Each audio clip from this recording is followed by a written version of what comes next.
Welcome to Who Sucks More, the game show brought to you by the Chris and Andre Show. Ladies and gentlemen, welcome to Who Sucks More, the segment of the Chris and Andre Show where we tear apart good things, bad things, whatever it is, to find out what the sucky things about them are. Sometimes it's people, sometimes it's places, sometimes it's things. Things kind of covers everything, but we include it anyways. This week we have another version of our CEO edition of Who Sucks More, featuring two people that honestly suck a lot. So this is probably going to be really hard for us to come to a conclusion as to who sucks more here. First up, we have Howard Schultz, renowned CEO, like 3-time CEO, I think now, of Starbucks. And we've decided to pit him up against Uber's CEO, Dara Khosrowshahi. That's right. I did look up how to pronounce his name on YouTube immediately before we recorded this, so you can't come at me for that one. Andre, would you like to kick things off? Why don't we start with Howard? Oh, man. See, this is going to be an off week for me. I'm like in a cynical mood, and I really wanted to root for Howard to come back to Starbucks and get it right. He started the company off on such strong strides. I remember when they were cash flush and opening up new locations, and people love working at Starbucks. And Starbucks is like to coffee what Chick-fil-A is to QSR. And you had Starbucks people. You had them. They were everywhere. And something went wrong. And I think it's when they realized that, we can't continue to charge people $9 for a cup of coffee. They started to close locations. They started to squeeze the P&Ls. And with that, they started to probably squeeze the people that work in their locations. I think and I believe where I stopped giving the shine for this founder and CEO of this company was when he came back as the interim CEO. And his comments towards unionization were so atrocious. If you don't like it, you can always leave. One of the greatest gifts you can get as an employer is when your customers and your internal, external customers tell you, hey, if you fix this, this will be great. To ignore those warnings or those signs or that honest, open feedback is detrimental. And that was it for me. Forget the benefits. I'm not a big fan of unions in the first place, but I can see the benefit now in our current climate, our current working conditions across the country. I thought he would come back and be a beacon to other CEOs of how to do it the right way. And he went, he towed the line with everybody else. So, yeah. So we've talked about this before. For those of you that don't know, I spent 3+ years working at Starbucks at a store that was the only store in our city at the time, in our town. So we were a very busy store. We did not have a drive-thru, thank God. That probably would have forced me to quit a lot sooner. I was appalled when they started putting drive-thrus in. I had an amazing manager that hired me. She was wonderful to work for. She understood the people that worked there. She understood the customer base. Gave her employees the freedom necessary to be able to do their jobs the right way to please customers. It wasn't about like following some strict guidelines in terms of, how much discount or like what you can do in order to make a customer happy. Like, she trusted the employees ultimately to make those decisions. When I left, I was no longer working for that manager. She had been promoted to district manager, and they brought in a manager that had been working at Burger King previously. Boo! Boo this man!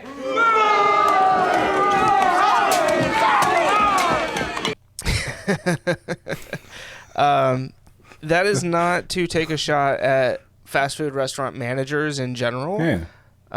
But I think Burger King in particular, kind of had a way. Well, at that point in particular, like this was 2005, 2006 era when Burger King was really like throwing everything at the wall to try and figure out how to compete with McDonald's and Wendy's. And like Wendy's was really kind of making a comeback from where they had been.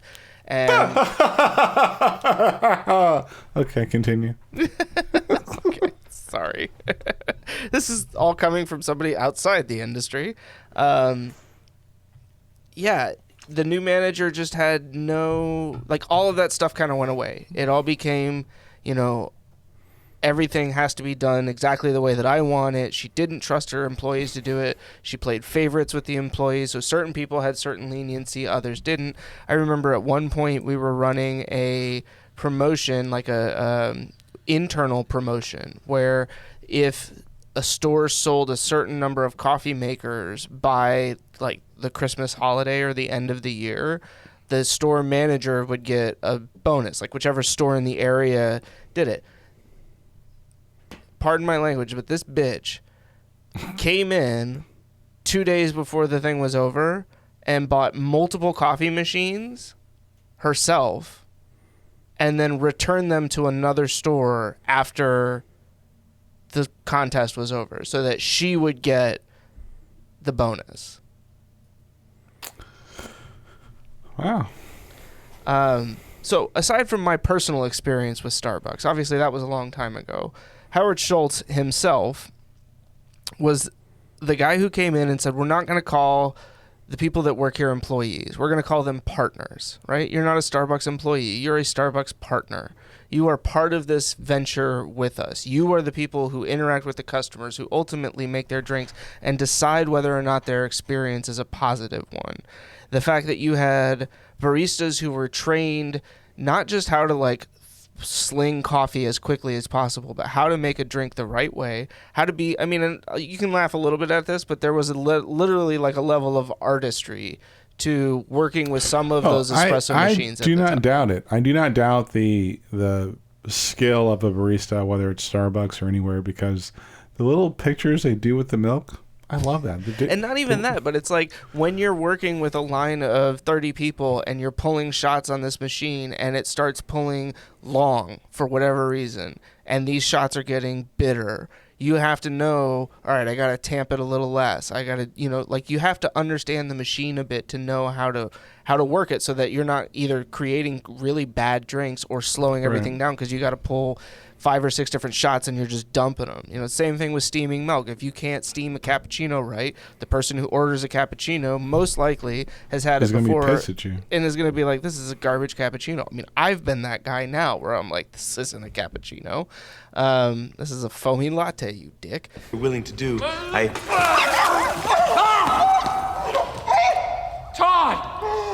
Are you not aware that I get farty and bloated with a foamy latte?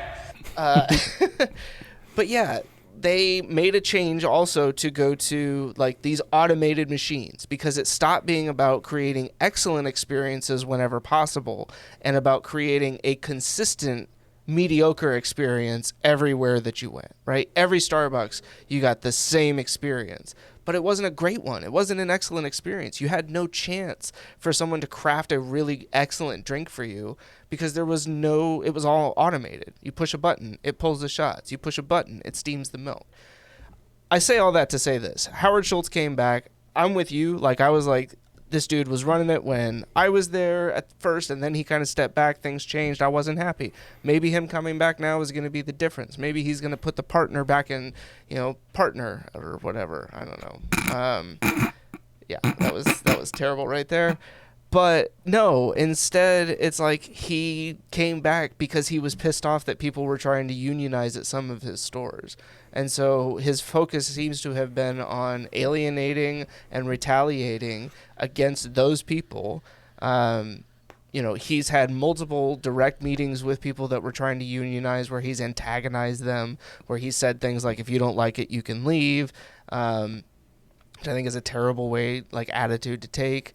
And now he's at the point where they're finally going, all right, we hear you, Starbucks employees. We're going to increase benefits and up your pay. We're going to make training, more widely available. We're going to increase the amount of training that we're getting to new employees, but only at stores that haven't unionized.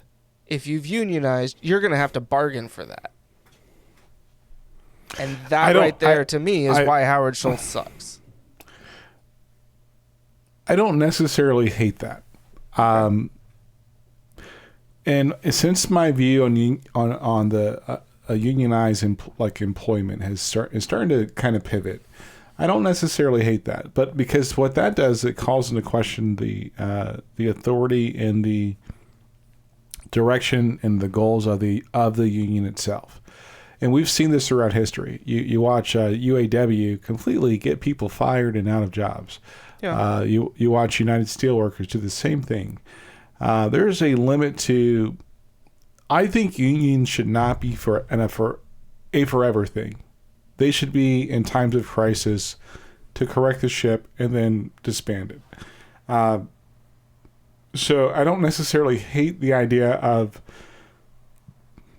compensating or working with non-union. I can't even say the word anymore.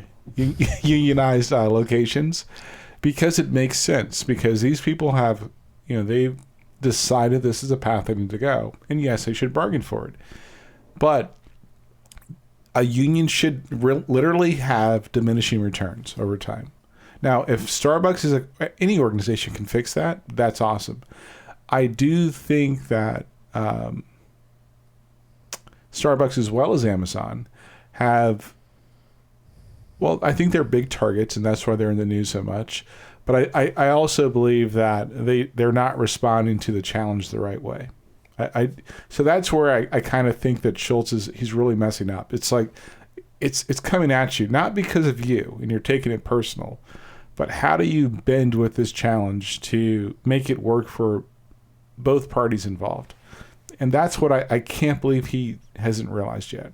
That's what is very disappointing to me. Yeah. Next up, Dara Khosrowshahi. I'm not going to even say his name. I know, but I just... said it right twice now. Do you want to go first, or do you want me to go first on Dara? You go first. All right. So I had to do a little bit of research on Dara. We were trying to figure out who we were going to pit Howard Schultz against, and when I started thinking about it, I was like, well, who else is kind of going out there and screwing over their employees, or not even screwing over, but kind of ignoring, right, the voices of their employees. And I think Dara is a great example of that on the other side here. Uber was a company that was started with the pitch that you drive some Uber in your spare time, right? You got a decent car, you know your way around the city, hop in your car, drive some people around, make some money, right? Now it seems like it's basically, oh, you want to work for Uber? That needs to be your only job. If you really want to make money at Uber, you should be a full-time Uber driver. But we're also going to make it really hard for you to make a decent living doing what we're doing. I've seen and read stuff about the app being terrible for the drivers to use, the way that it's coordinated, that they have very little support for the actual drivers themselves. When there are issues with the passengers, with people stiffing them or not, paying them, people trying to break the rules by fitting too many people in the car, their general driver support seems to be really lacking. Right. In California, they were massive opponents or proponents, I honestly don't remember, of one of the propositions. I think it was Prop 22 or something like that. Yeah. That essentially got made all it the news. Yeah, I know, right? Got all the news. That made it so that Uber could increase their rates but not increase. They were basically able to do away with drivers setting their own rates for trips. So they removed the driver's multiplier. So people who were driving really nice cars, you weren't, unless you were doing the Uber XL only, you weren't able to charge a higher rate for that.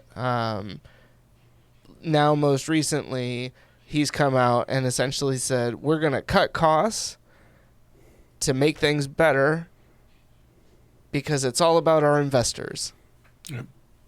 We've got to show our investors the money, to quote Cuba Gooding Jr. From Jerry Maguire. I don't know why he chose to quote that. That's a 20-year-old movie. It's a great movie. It is a great movie, but And we'll probably I don't have like a the little fact that it was audio actually a clip. rom-com. I didn't really... Well, yeah. It didn't hit like that for me, but All whatever. sports movies apparently have to be rom-coms, like underneath. I don't know if you ever saw Draft Day. It's terrible. Yeah. But Rom-com. Chadwick Boseman's in it. It's pretty decent characterization on his part. But yeah, the fact that he seems to be solely focused on the investors, he doesn't care about what the end user experiences, he doesn't care about what the experience is for his drivers, seems like that's just, I mean, that sucks. Like, I don't know how else to put it. So what are your thoughts? I think I'll just tag onto what you said. I do believe that as he got introduced as a CEO, one of the things that kind of set him up for failure was he went on an apology tour in every commercial. So I didn't think or anticipate that anything would change. And since they've gone public, nothing has changed.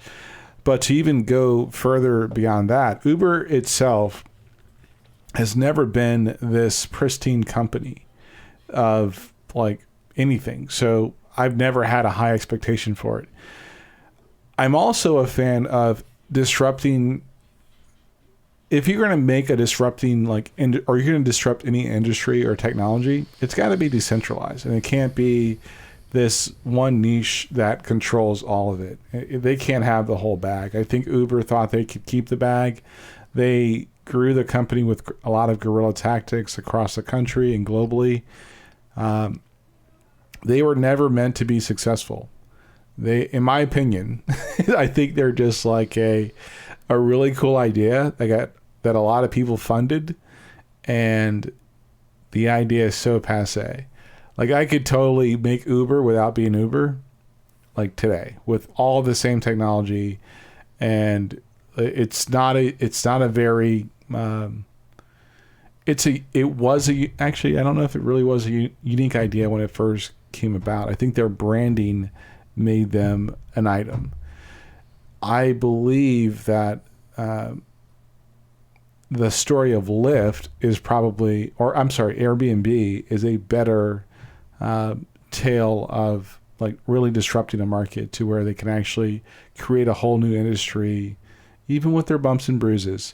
But Uber's never been that company, and I don't think it ever will be something that doesn't take advantage of people that are trying to, just get that hustle on to keep the lights on.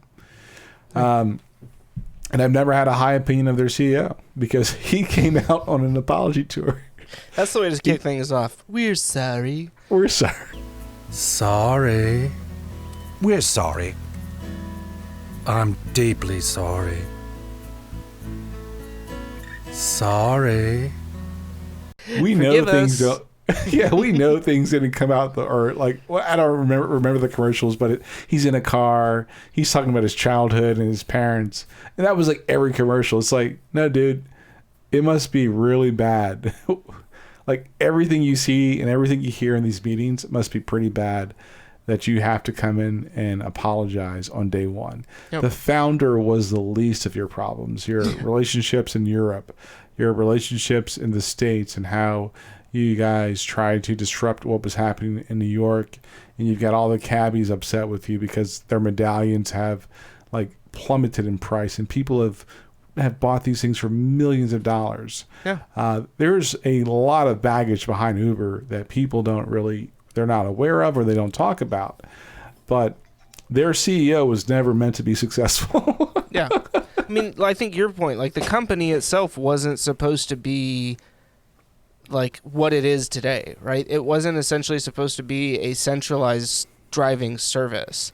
It was originally just an app that allowed individual drivers to connect with individual riders. And then they saw a way to make money off of that and turn it into, well, not just making money off of that, but then getting investment money to turn it into something bigger. And that's where I think it ultimately all started to fall apart, which is shocking, right? Like a bunch of money gets dumped into a company and everything falls apart. Like, I know it doesn't happen every single time, but geez, it feels like it happens almost every single time. Maybe someday people will learn, but all right. You have something else you wanted to add? Yeah, this is a tricky one for me because Yeah, it's a tricky one for me. I think like starting out, both of them have a lot of points against them. But yeah, you're gonna ask me who I think sucks more. Yeah, who do you think sucks more, Andre? I think it's Mr. Schultz. I think his problem, it would be like Ray Kroc coming back to McDonald's and botching it. And selling all of the valuable real estate. I mean, like you know what's behind the curtain. You Or say, always know. you know what? We're ditching hamburgers and we're just going to make chicken sandwiches. We got to compete with Chick-fil-A. Yeah. We're going to let Wendy's have the burger market. Oh, yeah. I think we're in agreement today. Dara certainly has his own problems. Obviously, he inherited a bit of a mess. I mean, it must have been pretty bad, like you said, if he had to go on an apology tour right off the bat. But he certainly hasn't made things any better. I don't think it'll be much longer that he'll actually be at the company. Howard, this is your third go-round. You should know better by now. You were the one who put partners in your manifesto when you created this whole thing. And yet now you want to treat your employees like they're nothing more than employees. So I think we're both in agreement. Today, Howard Schultz sucks more. And I want to give Howard just one bit of advice, right? I'm sure he's listening. I'm sure he's not. But I would tell you this. Like, there is the path to success in a service industry, like Starbucks especially. And I've seen and gone to a lot of different like restaurants and eateries and what have you. The thing the magic that Starbucks had was the experience. The experience that was created was by the employees. And I worked at the place that had sold more coffee than you guys. Yeah. Only seconded to Dunkin' Donuts. And you guys had the magic. And it's the same thing I would say about Chick-fil-A. I don't think Chick-fil-A is even better than a McDonald's chicken sandwich. But the experience people get, that's what they will pay for. You could charge like $13 for a coffee. And people want that experience they get at Starbucks. Yep. And I say all that to say this. And where we live at, I've always gone to Caribou Coffee because I liked it better. The people were nicer. I didn't feel stupid ordering a coffee. And every experience I had at Starbucks and where we live at was not positive. But I went to Puerto Rico and I went to a Starbucks. And the barista that was working there was phenomenal. Yeah. So every time I go to Puerto Rico, I stay at the same hotel. They don't have the Starbucks there anymore. But when I would go and they still have the Starbucks, I would go because she made that experience something that was memorable. So I would pay whatever it costs to go to Puerto Rico and go to a place I normally wouldn't go to just for that experience. So don't lose the magic, dudes. You suck more. Hey guys, it's Chris from the Chris and Andre Show here. Just wanted to say thanks for checking out our show. We hope you enjoyed it. If you would, subscribe, make sure to hit the notification bell so you get alerts when we post new videos, and leave a comment with your favorite part of the most recent episode that you watched. We'll see you on the next one.